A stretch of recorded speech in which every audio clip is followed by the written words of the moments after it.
गाँव खाना देना है गाँव खाना दो, लेकिन वलीमा करो और अपनी बेटी, अपनी बहू, अपनी दुल्हन, अपनी बीवी को स्टेज पर लाकर खड़ा मत करो। ये अल्लाह के अजाब को दावत देने वाली चीज। जिसने भी डीजे और नाच गाना किया, चाहे वो अमीर हो या गरीब हो, किसी भी सूरत में काजी साहब किसी के दबाव में निकाह नहीं पढ़ाएंगे।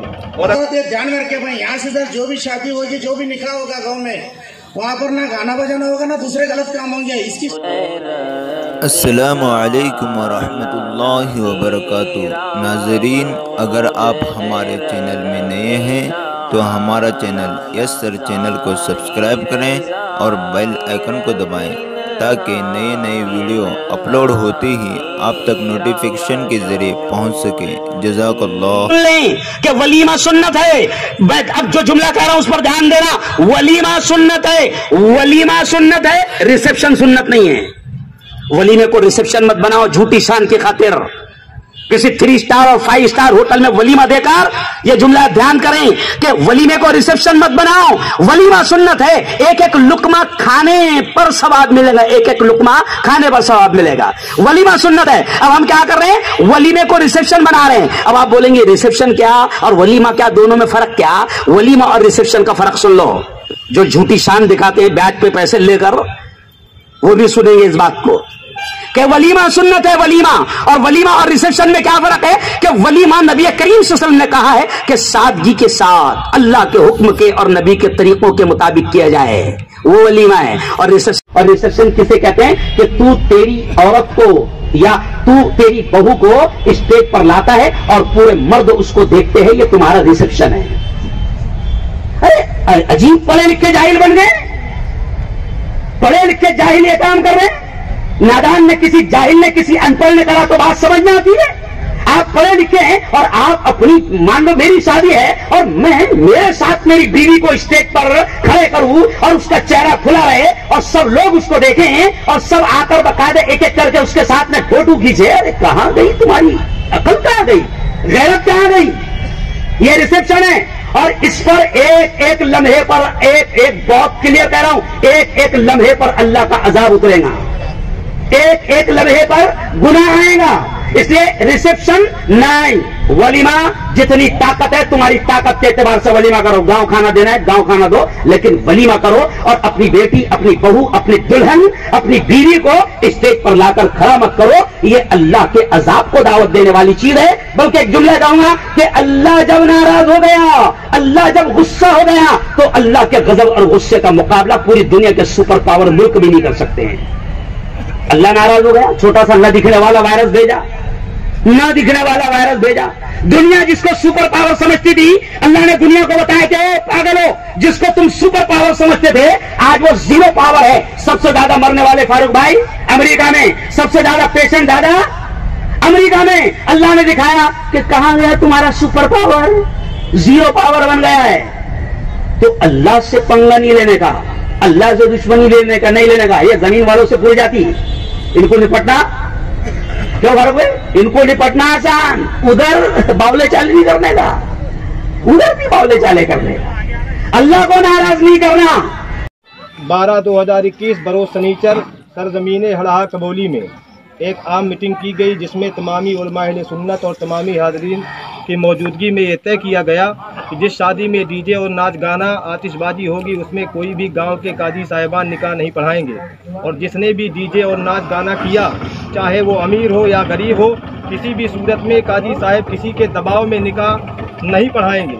और अगर किसी काजी साहब ने पढ़ा दिया तो तमामी अहले सुन्नत के मानने वाले उनका बाईकाट करेंगे।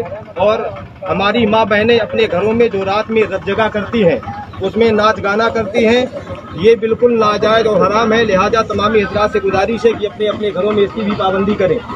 जो रात में नाचती हैं गाती हैं, इसकी भी पाबंदी करें। और अगर ऐसा नहीं किया जा रहा है, अगर सिर्फ शादी में सिर्फ और सिर्फ आप माइक लेकर के आ सकते हैं, जिसमें ना शरीफ और तकरीर की जा सकती है, डीजे लाना ही उसमें नाजायज है। अगर शादी हो या कोई भी प्रोग्राम हो, आप डीजे लाएंगे और उसमें जब डीजे लाया जाएगा तो उसमें जो है बहुत किस्म की नातें भी चली हैं, पाकिस्तानी अंदाज में नातें चली हैं, वो लगाते हैं, लोग नाचते हैं, नातों में भी नाचते हैं, है ना। मसला है झनकार पर, जिसमें झनकार पैदा हो, है ना, ऐसी सूरत। तो आपको ये बताया जा रहा है कि डीजे किसी सूरत में लाना ही नहीं है, खाली माइक आप लेकर के आए, और ये व्यवस्था जो लड़के वाले हैं उनको अपनी तरफ से लड़की के यहाँ निकाह में स्टेज में एक माइक लगवा देना चाहिए, ताकि निकाह के टाइम थोड़ा देर अल्लाह रसूल की बातें हो, प्रोग्राम हो, उसके बाद निकाह पढ़ाया जाए। ये अच्छी चीजें हैं। और अगर डीजे आया और आने के बाद लोगों ने ये कहा कि हम तो नाते बजवाएंगे डीजे में, हम गाना नहीं बजवाएंगे, है ना, चाहे उसमें नात बजवाना, चाहे कव्वाली, चाहे तकरीर, अगर डीजे आया तो उसका बाइकाट किया जाएगा और कोई भी काजी साहिबान उसका निकाह नहीं पढ़ाएगा। अरे तो जब खुलासा करके आप बता रहे हैं तो फिर क्यों मंगाया जाए भाई? जब खुलासा ही हो रहा है, बिल्कुल शादी हो या हाँ, से जो लोग जो है रबीउल अव्वल शरीफ में रबीउल अव्वल शरीफ अपने यहाँ जुलूसे मोहम्मदी जो मनाया जाता है, उसमें भी आप लोग बिल्कुल इस पर पाबंदी करें, डीजे वगैरह बिल्कुल बंद करें। इसलिए कि आप लोग खुद देखते हैं कि जब यहाँ से जुलूस निकलता है या गांव में जुलूस चलता है तो जो बच्चे हैं वो जुलूस में नाचते हैं, है ना। ये हमारा मजहब नहीं सिखाता है कि हम लोग मतलब एक जुलूसे मोहम्मदी में जुलूस में निकल रहे हैं, उसके बाद हम लोग खुराफात करें, नाचें, पटाखे फुड़ाएं। ये सारी चीजें हमारे नौजवान करते हैं। मैं अपने तमाम नौजवानों से गुजारिश करूंगा कि आप लोग इस पर बिल्कुल अमल करें, और अमल अगर नहीं करते हैं तो सख्ती के साथ आप लोगों पर तमन्ना है तेरे शहर के अंदर होता, मेरे आका तेरी उम्मत जो तेरी हो जाती, मेरे आका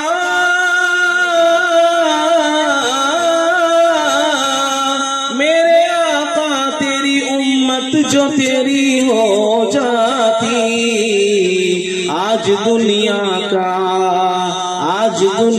का कोई और ही मंजर होता, यूं अगर होता नसीबा मेरा खुशतर होता।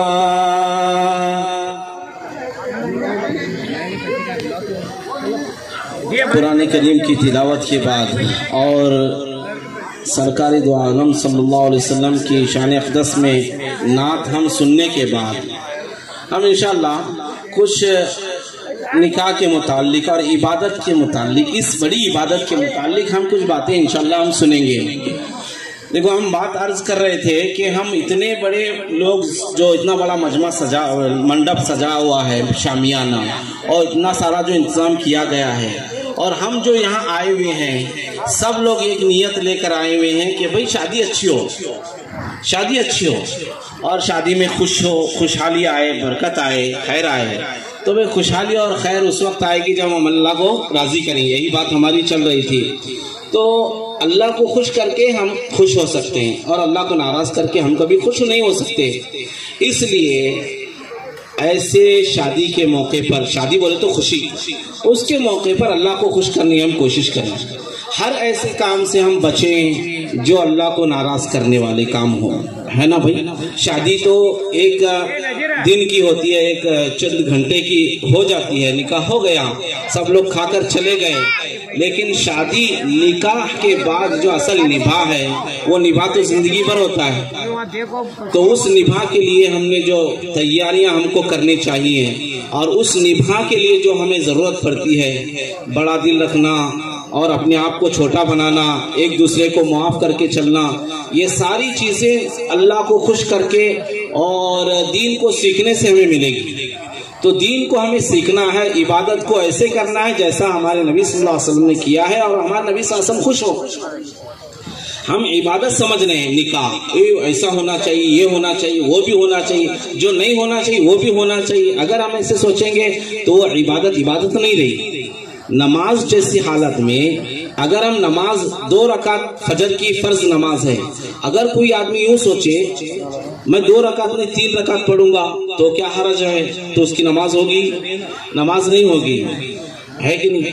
तो जैसा जो तरीका हमारे नबी सल्लल्लाहु अलैहि वसल्लम ने बताया है, उस तरीके के मुताबिक हम इबादत करेंगे तो उसका सवाब मिलेगा और उसका फायदा होगा। तो अल्लाह ताला हम सबको समझने की तौफीक अता फरमाए। और इसी तरीके से और जो निकाह में जो खराबियां होती रहती हैं ऐसे वैसे म्यूज़िक, हम इस निज़ाम वालों से भी दरख्वास्त करेंगे, जावेद भाई हैं और बड़े जितने भी हैं, तो यहाँ कोई शोर शराबा ना हो, ऐसा कोई काम ना हो जिससे अल्लाह नाराज़ हो। गाने हो, बजाने हो, नाच गाना हो, ये हर ऐसे काम से हम बचें जिससे अल्लाह नाराज़ हो रहा हो, क्योंकि इतना बड़ा जो खुशी के लिए हम इतना बड़ा जो इंतज़ाम कर रहे हैं वो सिर्फ़ और सिर्फ अल्लाह को राज़ी करने से ही वो खुशी मिलेगी। बहरहाल अब हम निकाह की कार्रवाई हम करीब शुरू करने जा रहे हैं। उससे पहले जो बाहर लोग हैं उनको हम दावत देते हैं या बुलाते हैं और उनको हम आवाज़ देते हैं कि वो बहुत सारी कुर्सियां खाली हैं शामियाने में, मंडप में, वो कुर्सियों पर आकर बैठ जाएं और निकाह का खुतबा वगैरह सुन लें।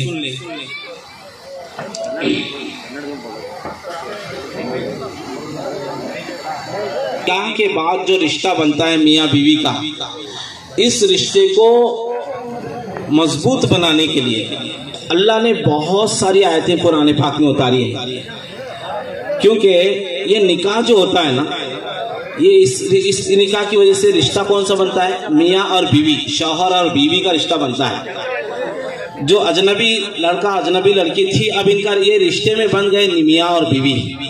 तो ये मियाँ और बीवी के रिश्ते में जो बंधे, तो दुनिया में सबसे पहले जो अल्लाह ने रिश्ता बनाया, देखो मुकद्दस रिश्ता तो माँ बाप का है, लेकिन सबसे पहला जो रिश्ता अल्लाह ने बनाया वो मियाँ बीवी का बनाया। सबसे पहले इंसान हजरत आदम अलैहिस्सलाम, उसके बाद अल्लाह ने पैदा फरमाया अम्मा हव्वा अलैहिस्सलाम को।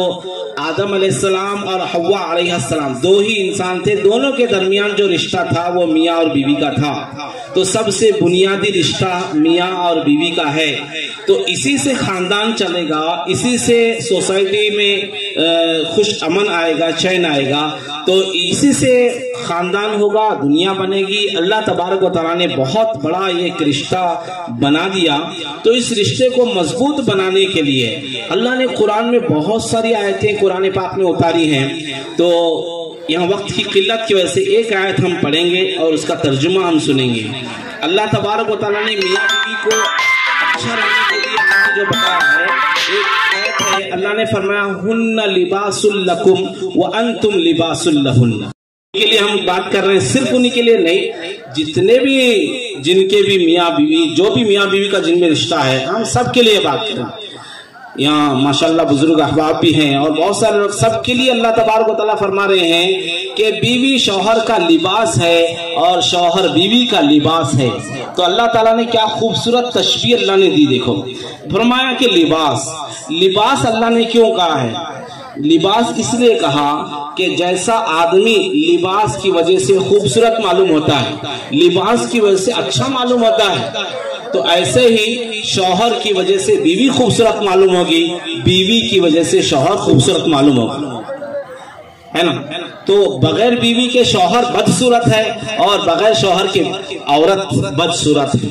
बगैर बीवी के मर्द बदसूरत, बगैर शौहर के औरत बदसूरत। तो दोनों में जो खूबसूरती जो पैदा होगी वो मियाँ बीवी के रिश्ते से पैदा होगी। ये इशारा उलमा फरमाते हैं। और अल्लाह ने मियाँ बीवी लिबास है क्यों कहा? लिबास इसलिए कहा कि जैसा लिबास बदन के दाग धब्बे को छुपा देता है, हमारे जिस्म पर कुछ दाग हैं, धब्बे हैं, काले निशान हैं, वो छुप जाते हैं लिबास की वजह से।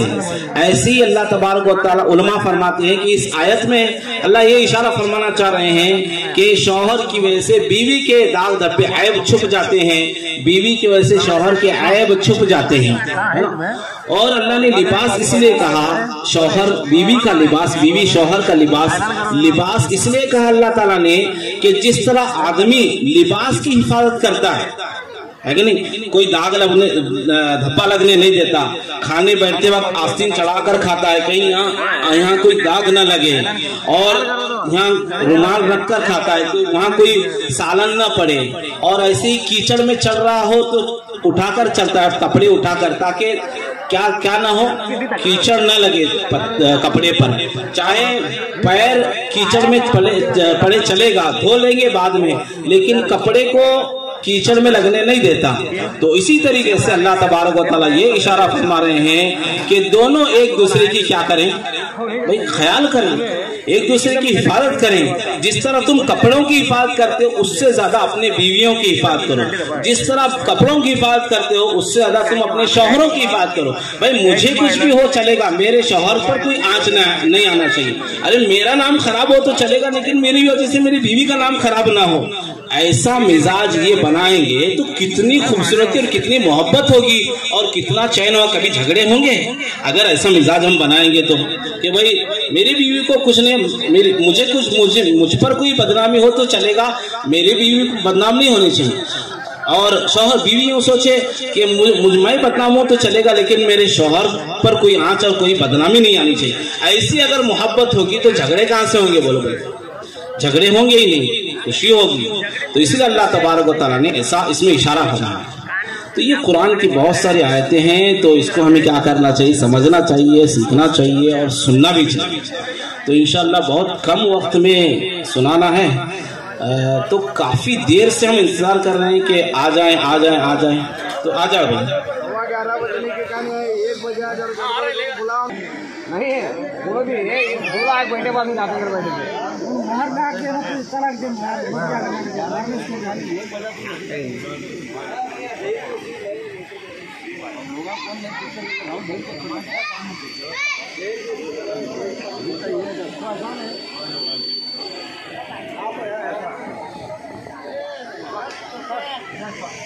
हाँ चलो चलो ऊपर बैठो, चलो स्टेज पर।